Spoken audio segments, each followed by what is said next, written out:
Here we are again, folks. Welcome back to the model railway room. There's been a bit of activity since last time. Not a great deal. To be honest, I haven't had much time to get in here. But I have done some minor alterations to the platform. Still can't decide on the final design. I mean, I don't suppose any model railway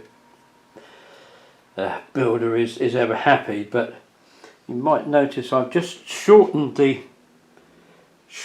bay a little bit, because I've decided if I wanted a two-car train in there, I'm going to have to move the station building right the way up there, and I don't want to do that. So we're going to leave that basically auto coach plus locomotive kind of length, you know, as indeed it probably would have been, because the branch line from here to Long Crendon really wasn't ever going to be that busy.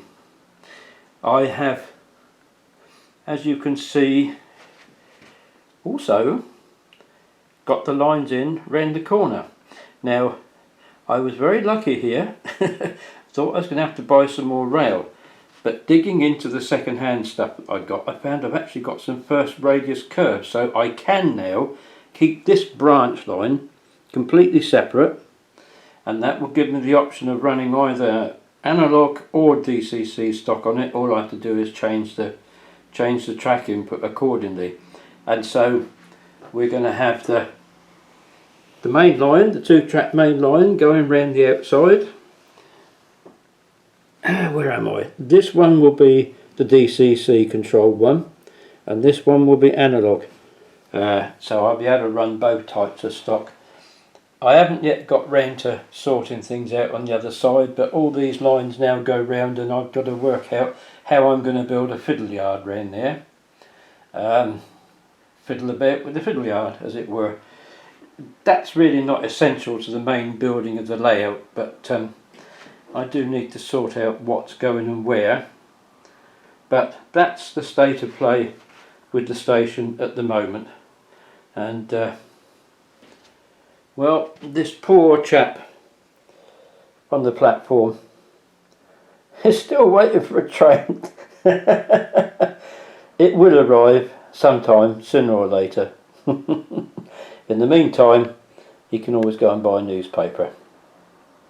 Anyway, enough of this rubbish. These videos are only meant to be short, you know, 10 minutes, quarter of an hour, if that, to be honest with you.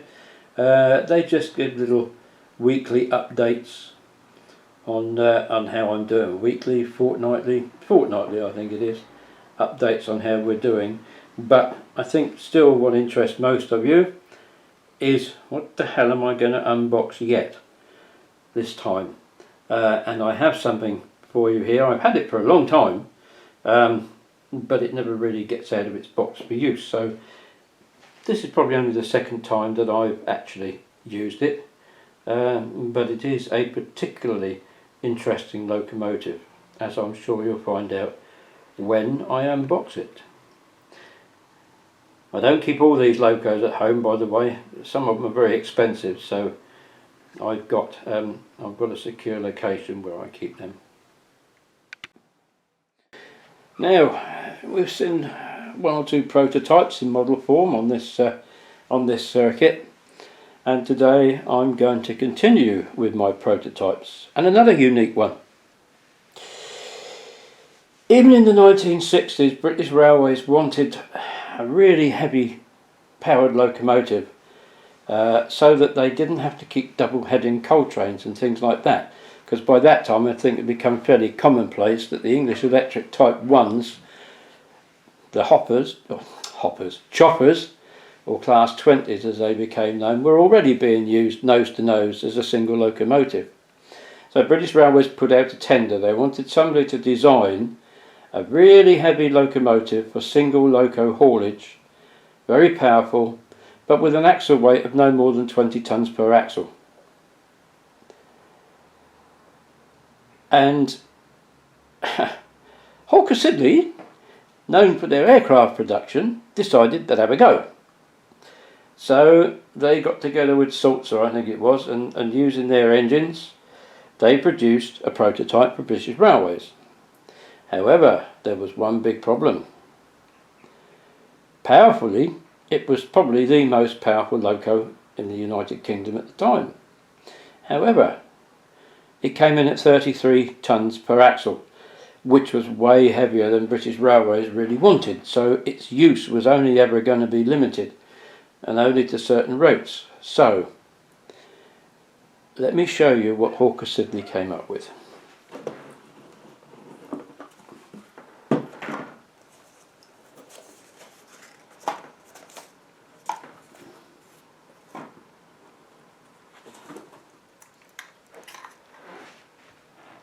Now I'm going to try and get this right. Now here we are. Hawker Siddeley Kestrel. You'll see the numbers on the side. HS 4000, well that's Hawker Siddeley 4000 horsepower.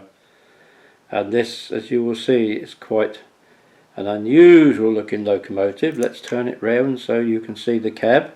I will get used to this studio work one of these days, but I never promised you anything professional, and you're going to get it now, that's for sure.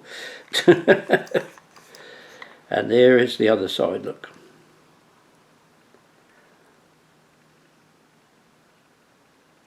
This was finished in 1967. Didn't see an awful lot of use. It hauled some passenger trains after they had a change of bogie. You'll see it's a Coco axle arrangement, 6 pair of wheels on each bogie, and there you are. And so it was tested on goods trains, and then they changed the bogies over, and it was tested again on passenger trains. I think it was operating out of Marylebone, I think it was. Really, it didn't meet the specification. And I think probably by about 1971 it had gone back to brush. Yes, I think it went back to brush, yeah, because they provided an engine, and it was refurbished and sold to Russia, where it underwent a whole load of tests and did a bit of work on the Russian railways. Unfortunately, it didn't last long there either, and by 1993 it was scrapped. The model I've got here is a limited edition. I don't know what mine is. Let's have a look, shall we? I know I've got a little certificate here. This is number 972.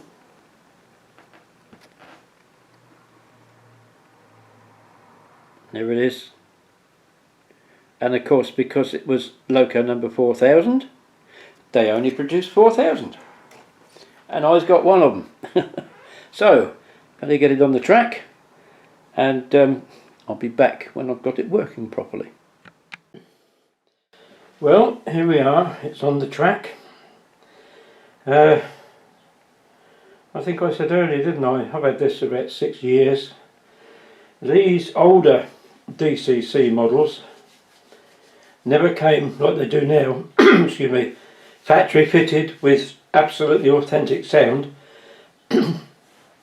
Where you could get a sound decoder, and they weren't very common, they tended to be generic sounds. So, for instance, if you had a diesel locomotive, you could have a diesel sound decoder fitted, but it wasn't necessarily relevant to that particular loco, so it doesn't really give you that authentic feeling. I've got 1 or 2 locos with those types of decoders in, and they're nice, but it's not the same as the real thing. And of course many of them didn't even come fitted with DCC in those days. If you wanted it, you paid the company, in this case Hatton's, to fit a DCC chip for you. I think I must have bought this from them, obviously, because it's got all their paperwork on it, and I wouldn't have bought it brand new. I'd have bought it as a second-hand loco and had it fitted. So anyway, there you are. Quite an old one, but it runs rather well. So let's get it started up and give you a demonstration, shall we?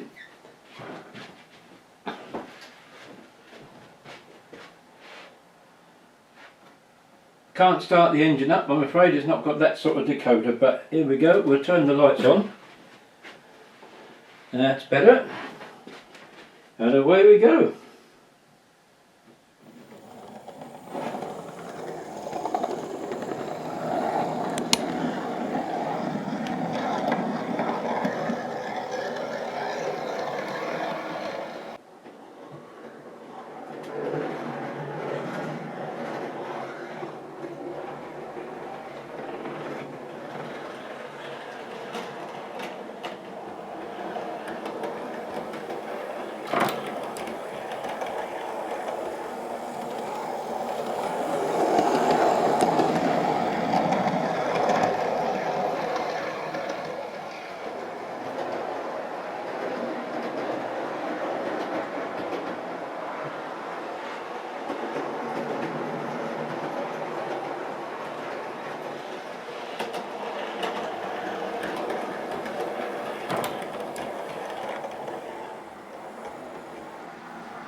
Look how superbly that's slowed down. Right, change direction. See the lights change, and we'll go a couple of times. Well, we'll go once round the other way. You're bored already.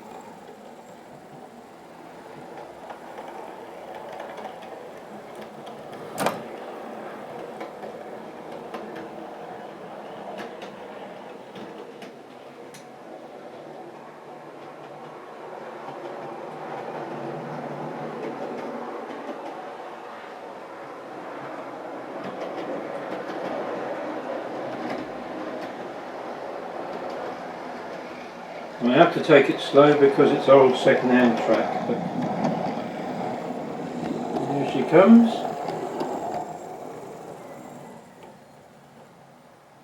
And a nice gentle stop.